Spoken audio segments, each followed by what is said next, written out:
Hi everybody, it is Cristina for Monday's New Hope. First of all, please excuse the looks. It's late at night, I just got home after a very long day, so I just put my hair in a ponytail. Anyways, this week we are starting a new rotation, and the very first topic is something very interesting, and I love this topic because I have dealt with it a lot in the past and I still do sometimes. We're speaking about perfectionism, and I am sure that a lot of you are dealing with this thing, even though maybe not all of you are actually realizing and not all of you are admitting it.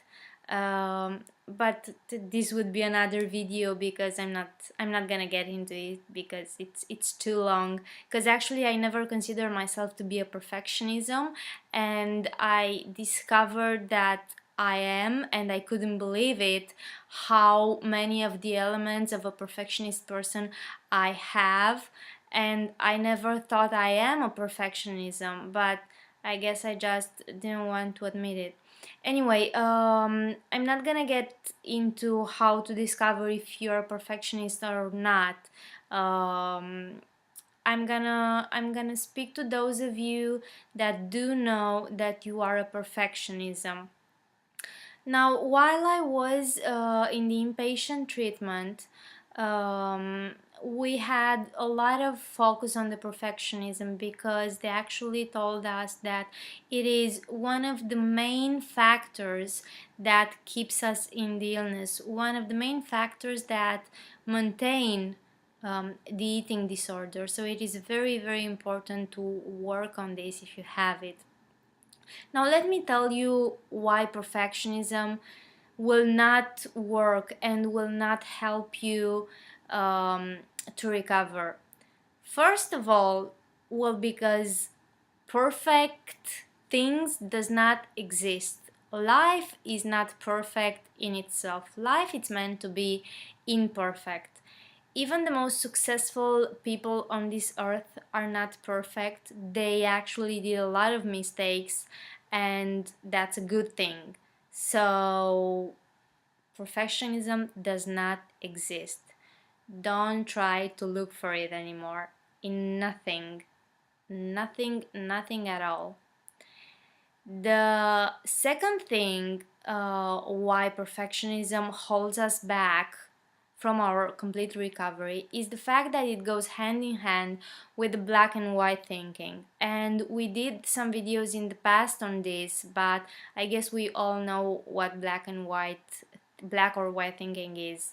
You know, that days when you plan your day, and if something is not going according to the plan, even if you missed out 1 minute from your schedule or one little thing, you're gonna say, oh well, screw that, I missed it, so I can just go on. All the day is messed up, so I can just keep on with the behaviors and bad stuff because I missed it anyway. So that's more or less the black and white thinking. You either have all of it or you have nothing. Now, I'm gonna tell you one tip that um, they told us while I was in the inpatient treatment, and they, when I say they, I mean the doctors, the medical team, and everybody there. They underlined this a lot, and we did a lot of work with it.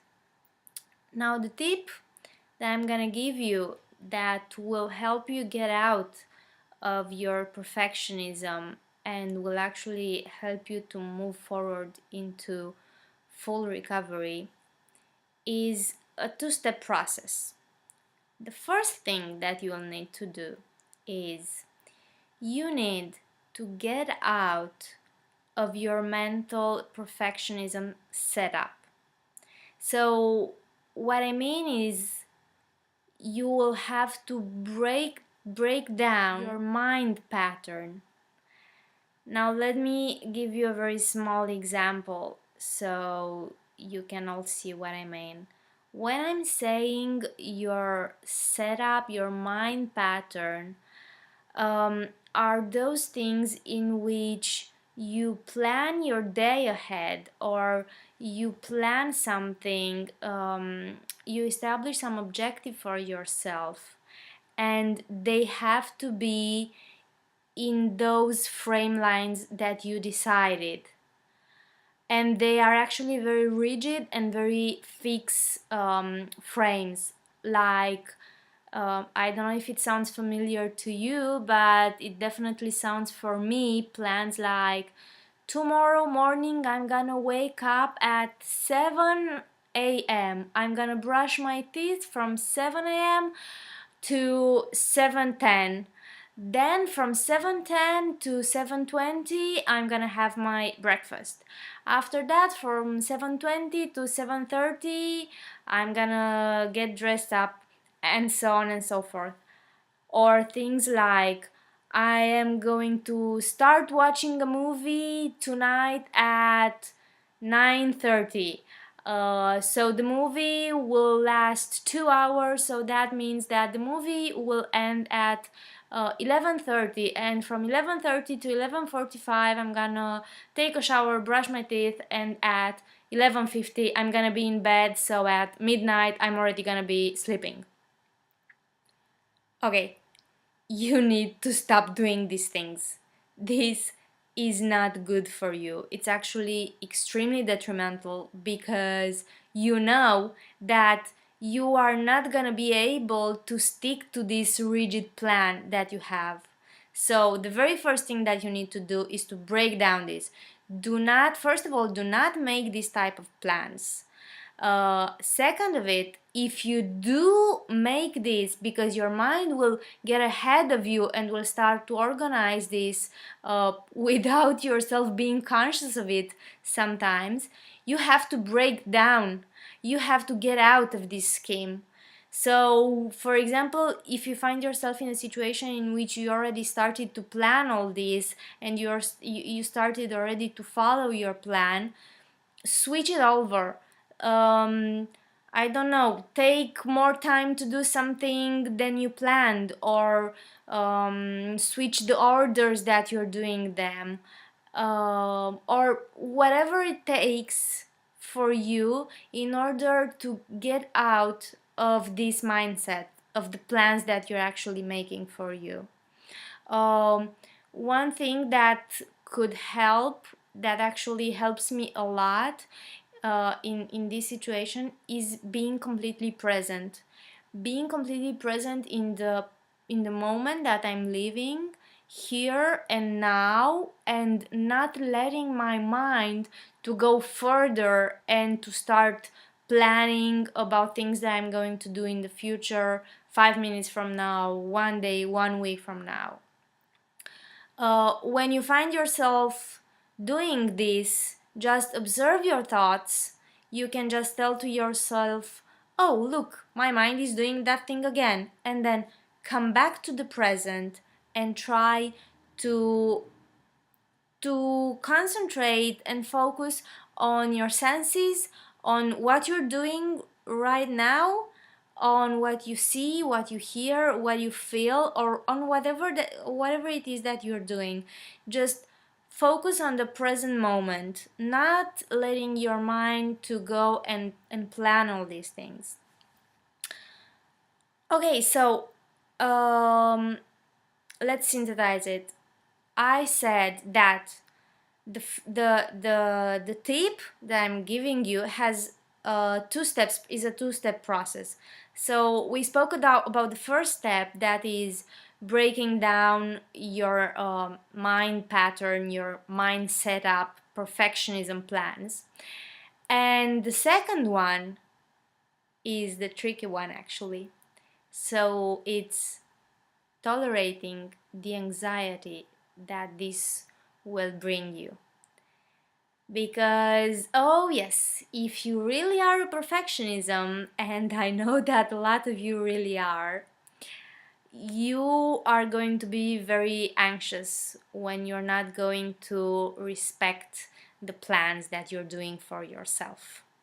You are going to feel a lot of anxiety when things are not going to turn out the way that you want them. So the trick here is to tolerate all the discomfort that this situation will bring to you. And it's perfectly normal to have all this anxiety. If you don't have it, it means that in some other tricky way, your mind just found another way to stick to its perfectionism plans and you're not even realizing it.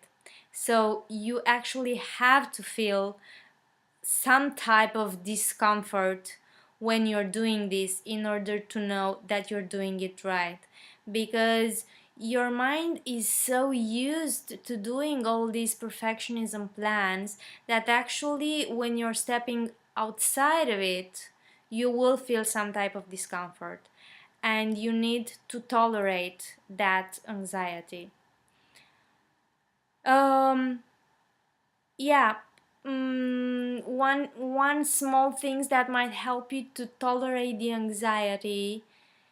Please do remember that any type of stressful, anxious, discomfort feeling has a beginning, has a peak, and then will start to decrease.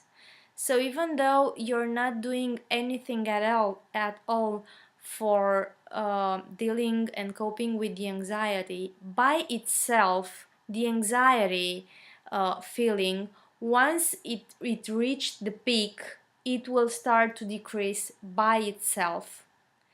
So maybe knowing this and reminding yourself this thing when you are in that moment and you're feeling very anxious could help you be could comfort you in some way, because you just need to wait a little bit, because once the anxiety is going to reach the peak, it will start to decrease by itself.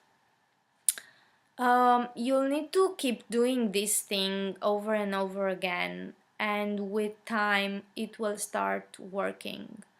Um, it's a long term process, as recovery is, but if you really want to achieve complete recovery, full recovery, you have to let go of perfectionism. And perfectionism is not fun. It brings a lot of anxiety with it, because when I was not able to keep on with my plans and my perfectionism things, I felt very anxious. It didn't feel good at all. So keep on with the good work that I hope you are doing. And if you are trying this, let me know how it feels. Let me know how it works. If you have questions or you need any clarifications, you can always write me. So I wish you all have a great week and I will see you next time. Bye!